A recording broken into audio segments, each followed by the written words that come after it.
नमस्कार शेतकरी मित्रांनो मी अनिल दातोड आणि तुमचं स्वागत करतो आपल्या या शेतकरी मित्र या YouTube चॅनलवर।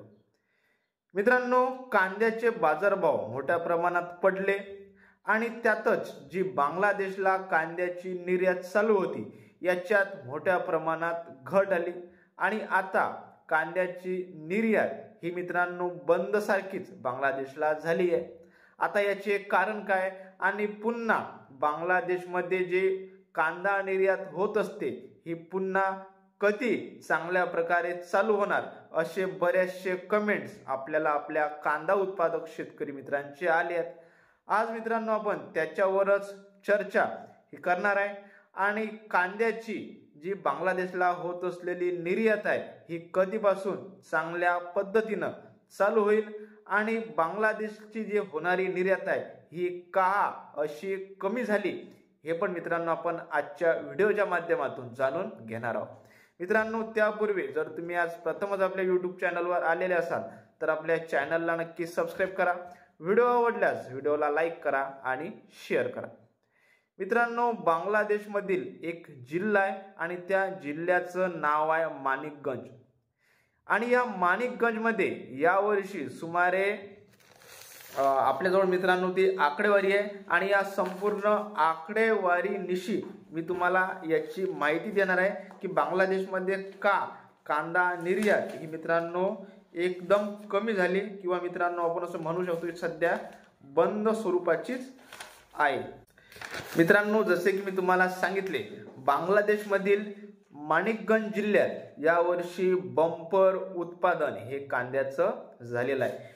मित्रांनो, यावर्षी बांगलादेशमधील माणिकगंज जिल्ह्यात सुमारे 7035 हेक्टरवर कांद्याची लागवड झाली आणि यातून सुमारे 1,25,864 मेट्रिक टन कांद्याचं उत्पादन हे मित्रांनो एका जिल्ह्यातून बांगलादेशच्या या झालेलं आहे। मित्रांनो, या 7035 हेक्टर मधून सुमारे अंदाजी उत्पादन होणार होतं मित्रांनो 1,17,062 मेट्रिक टन। मात्र मित्रांनो उत्पादन झालं किती तर उत्पादन झालं 1,25,864 मेट्रिक टन म्हणजे सुमारे 8,802 मेट्रिक टन कांद्याची याच्यामध्ये जास्त उत्पादन हे झालेलं आपल्याला दिसून येते। त्यामुळेच मित्रांनो मोठ्या प्रमाणात बांगलादेशमध्येच कांदा पिकल्याने भारतीय कांद्याची मागणी ही बांगलादेशमध्ये घडली आणि त्यामुळेच भारतीय कांद्याला मागणी कमी होण्याचं हे पण मित्रांनो मुख्य कारण आहे।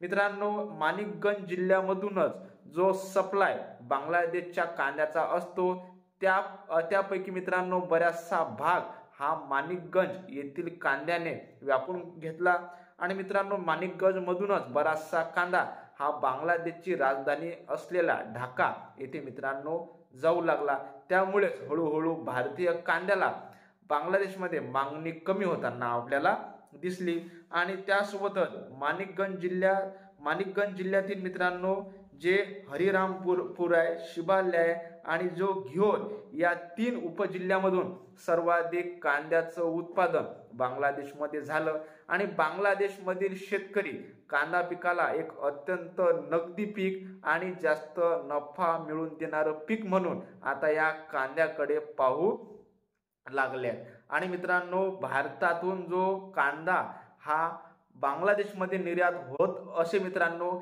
या कांद्याच्या तुलनेत हा कांदा तेथे मित्रांनो कमी दराने विकत आहे। कारण मित्रांनो भारताचं बांगलादेश पर्यंतचं भाडं तेथील मित्रांनो बरेचसे टॅक्स असतात आणि त्यानंतर तो कांदा बांगलादेशच्या बाजारात दाखल होत होता आणि तेथून मित्रांनो किरकोळ बाजारात दाखल होत होता म्हणजे त्या कांद्याचा जो बाजारभाव आहे याच्यात मित्रांनो मोठी वाढ ही ग्राहकापर्यंत कांदा पोहोचेपर्यंत होत होती। मात्र आता तेथीलच जिल्ह्यात तेथीलच जमिनीत कांदा हा उत्पादित झाला आणि मोठ्या प्रमाणात उत्पादन झालं मित्रांनो। त्यामुळे तेथील मित्रांनो ग्राहकांना तो कांदा स्वस्तात मिळू लागल्यामुळे बांगलादेशने भारतीय कांद्याकडे पाठ फिरवलेली आपल्याला दिसून येते। आता मित्रांनो आपला महत्त्वाचा प्रश्न म्हणजे पुन्हा भारतीय कांद्याला बांगलादेशमध्ये मागणी वाढणार का आणि मित्रांनो पहिल्यासारखं पुन्हा बांगलादेशमध्ये भारतीय कांदा हा निर्यात होणार का। मित्रांनो बघा, जो बांगलादेशचा जो सीझन असते तो जवळपास एप्रिल ते जून पर्यंत हा असते. एप्रिलमध्ये मोठ्या प्रमाणात बांगलादेशमध्ये कांदा उत्पादित होतो. त्यानंतर मित्रांनो मे मध्ये आणि मेच्या जवळपास दुसऱ्या तिसऱ्या सप्ताहापासून तेथील कांद्याची जी आवक आहे ही कमी कमी होत जाते.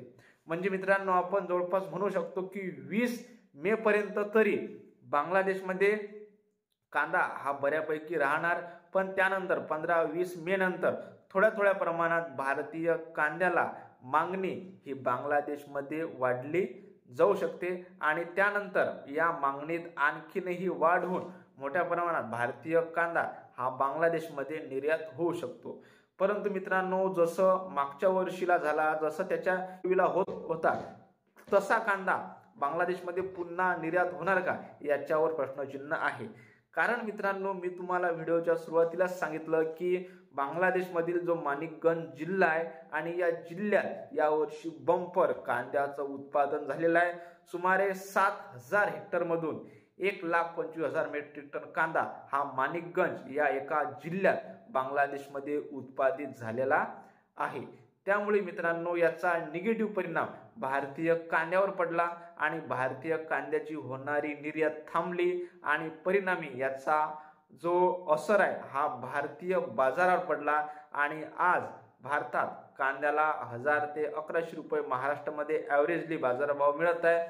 आणि मित्रांनो असे 100-200 रुपयाच्या फरकाने संपूर्ण भारतभरात आपल्याला कांदा बाजारभाव हे मिळताना दिसत आहेत. मित्रांनो आणखी एक महत्त्वाचा प्रश्न, बरेचसे शेतकरी म्हणतात की कांदा बाजारभावात तेजी येणार काय आणि आली तर कधीपर्यंत येईल. बघा मित्रांनो आता तेजीचं गणित हे मार्केटची आवक त्यासोबतच नाफेड आणि एनसीसीएफ कधीपासून कांद्याची खरेदी ही सुरू करते आणि नेमकी खरेदी कशी प्रमाणात केल्या जाते, खरेदीत मित्रांनो काही गैरप्रकार होतात का याच्यावरही बाजारभावाचं गणित हे राहील. आणि त्यासोबतच बांगलादेशची मागणी कधीपासून वाढू शकते आणि बांगलादेशला जर चांगल्या प्रमाणात येणाऱ्या काळात जर मित्रांनो 40 गाडी 50 गाडी असा जर कांदा निर्यात होत राहिला तर मित्रांनो याचाही पॉझिटिव्ह परिणाम हा भारतीय कांद्यावर आपल्याला येणाऱ्या काळात दिसून येईल. मात्र मित्रांनो याची नेमकी तारीख सांगणं हे कठीण आहे. कारण मित्रांनो याची माहिती आपल्याजवळ नाही आहे. कारण मित्रांनो अशी कुठली माहिती सध्या तिकडून आपल्यापर्यंत आलेली नाही. मात्र आशा आहे की नाफेड आणि एनसीसीएफ लवकरात लवकर कांदा खरेदीला सुरुवात करतील आणि ज्याने आपले शेतकरी आहेत या शेतकऱ्यांना नक्कीच 100-200 रुपयांचा फायदा हा आपल्याला होताना दिसून येऊ शकतो. मित्रांनो तुम्हाला याविषयी काय वाटते हे आपल्याला कमेंट करून कळवा. ही माहिती कशी वाटली हे पण आपल्याला कमेंटच्या माध्यमातून कळवा. व्हिडिओ आवडल्यास व्हिडिओला लाईक करा, शेअर करा आणि आपल्या चॅनलला सबस्क्राईब करायचे विसरू नका. धन्यवाद.